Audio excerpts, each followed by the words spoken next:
கோவில் திருவிழாக்களை மகோற்சவம் என்று சொல்வது வழக்கம். மகோ என்றால் பெரிய என்றும், உத் என்றால் உயர்வான என்றும், சவ என்றால் சிருஷ்டி என்றும் பொருள். பெரிய உயர்வான திருவிழா என்பதே மகோற்சவத்தின் பொருள். திருப்பதி போன்ற பெரிய ஸ்தலங்களில் பிரம்மோற்சவம் நடத்தப்படும். பிரம்மோற்சவம் என்ற சொல்லுக்கும் பெரிய திருவிழா என்றே பொருள். திருவிழா அன்று முதல் நாள் கொடியேற்ற வேண்டும். அடுத்த நாள் காலையில் சூரிய பிரபை, மாலையில் சந்திர பிரபை வாகனங்களில் சூரியனையும் சந்திரனையும் வணங்கும் பொருட்டு சுவாமியை அந்தந்த வாகனங்களில் ஏற்றி செல்ல வேண்டும். மூன்றாம் நாள் பஞ்சபூதங்களை வணங்கும் வகையில் பூத வாகனத்தில் சுவாமியை அலங்கரித்து எடுத்து வர வேண்டும்.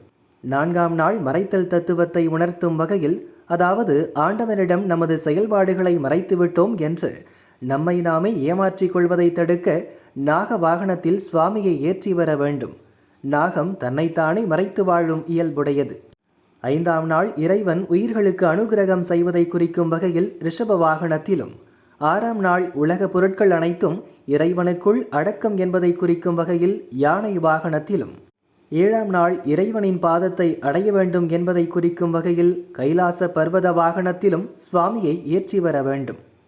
எட்டாம் நாள் வேகமாக பணிகளை செய்ய வேண்டும் என்ற தத்துவத்தில் குதிரை வாகனத்திலும், ஒன்பதாம் நாள் உயர்ந்த திரிபுரங்களை இறைவன் எரித்ததை எடுத்துக்காட்டும் வகையில் தேரிலும் சுவாமியை ஊர்வலமாக அழைத்து வர வேண்டும். இத்தனையும் செய்தால் வாழ்வில் மங்களம் ஏற்படும் என்பதை உணர்த்தும் வகையில் 10ஆம் நாள் மஞ்சள் நீராடி விழாவை முடிக்க வேண்டும். கோவில் திருவிழாக்கள் என்பது வெறும் கொண்டாட்டம் மட்டுமல்ல, அவற்றில் இத்தகைய தத்துவங்கள் புதைந்து கிடக்கின்றன என்பதையும் நாம் உணர்ந்து கொள்ள வேண்டும். சில கோவில்களில் வாகனங்கள் சற்று மாறுபடும்.